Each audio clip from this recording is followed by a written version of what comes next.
Hello everyone. Today we're going to talk about two poems together. The first one is called Sonnet 12 by Shakespeare, and the second one is called We're Seven by Wordsworth. So let's start it. In Sonnet 12 by Shakespeare, there are three strophes and a separate double line. In the three strophes, it is filled with sadness and pessimism between the lines. The author expressed endless despair and hate of life coming to an end in a delicate way. This poem reflects unique and in-depth meditation of time. Until the end, we come to realize that the author harbored the intention behind his concept of time to convey the principle of positive living towards dying.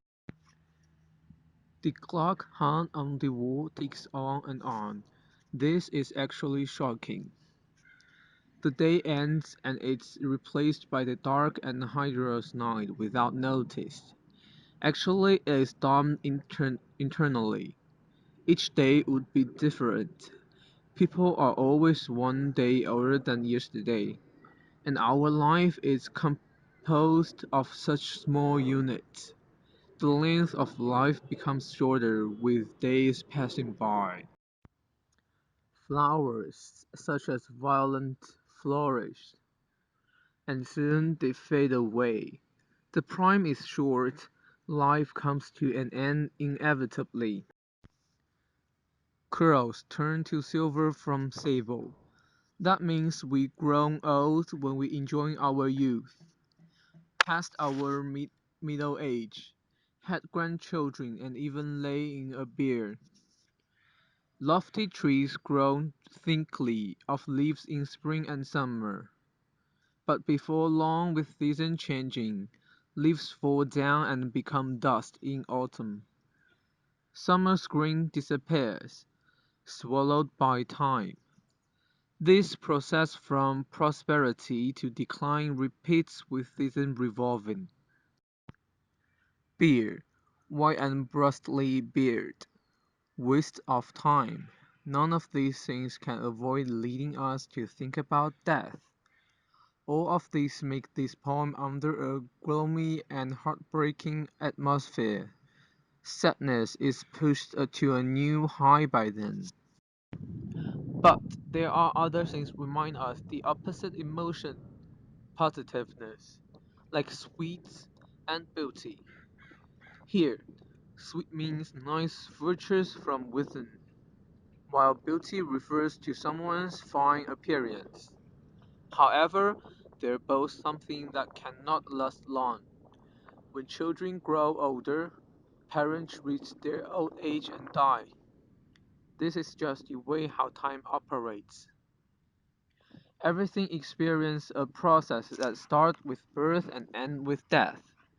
Kids and old people are two extremes end of life.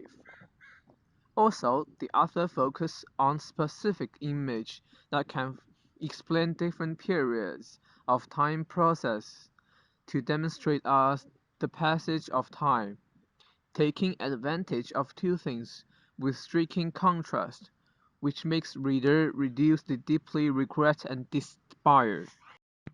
In this poem, the author referenced three colors: sable, green, and silver. Sable symbolized the initial stage of life. Green symbolized prosperity, while silver symbolized the final stage of life. They remind us of shocking scenes. Suddenly, we find the fact that time runs so fast and life is so short. The extreme delight of birth changes to the extreme sorrow of death. That is cruel to the heart. However, we learn how precious time is through it, and only when we can learn the meaning of death, we can pursue to live more wonderfully and positively. In the end, Shakespeare states, and nothing against time's thighs can make defense, save breed, to brave him when he takes the hands. He means time is taking him away. It is taking him to death as well as birth. because people will live towards death. Now, let's move on to the second poem, We're Seven. We're Seven is early representative work of children's poem by Wordsworth. This poem displayed different views of kids and adults through brief and straightforward dialogue between the two, causing reflection of the relationship between human and nature. It is very pure and beautiful, and shows that the purity of soul of the innocent little girl and her extraordinary understanding of life. She's like a fallen angel with fair eyes, and speaks softly words that impact our heart by accident. In the first strophe of the poem, Wordsworth describes the girl as simple and fragile, but she's so sensitive to life. It is very cruel and heartbreaking to relate death with such a little girl. We feel great distress and earnestness. This is a poem almost composed of the dialogue between the author and the little girl.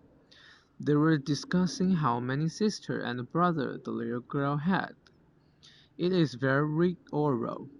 The author was very confused when the little girl replied that she had two gone to see two in the churchyard lie. But she never changed her reply of seven, even the author asked again and again. She did not have any logical reasoning, but repeatedly description and said unique insist of a kid. That two had gone to see, two were dead, but the two lived silently with them every day. And when the ground was white and with snow, and I could run and slide, my brother John was forced to go, and he lies by her side. These words are very natural and childlike from a little girl. The England was experiencing the capitalism revolution when this poem was written. Maybe that has some significance of the death of the two brothers of the little girl. This was an age of war, but people of this age were strong and respectable. There are four lines in each stanza. The last syllable of the first line and the third line rhymes as well as the second line and the fourth line. This poem is an English ballad, full of daily spoken language. It is just a simple dialogue, but it vividly displays the inner world of an innocent kid. It is simple and pure. This age of kids have most perfect human nature, and their imagination about life and nature is very touching. It's just like softy words to reader's ear. It is why I like this poem better. If you are interested and want to understand these two poems better, you can read more poems with same styles of the two authors. And that's the end of my lessons. Thank you.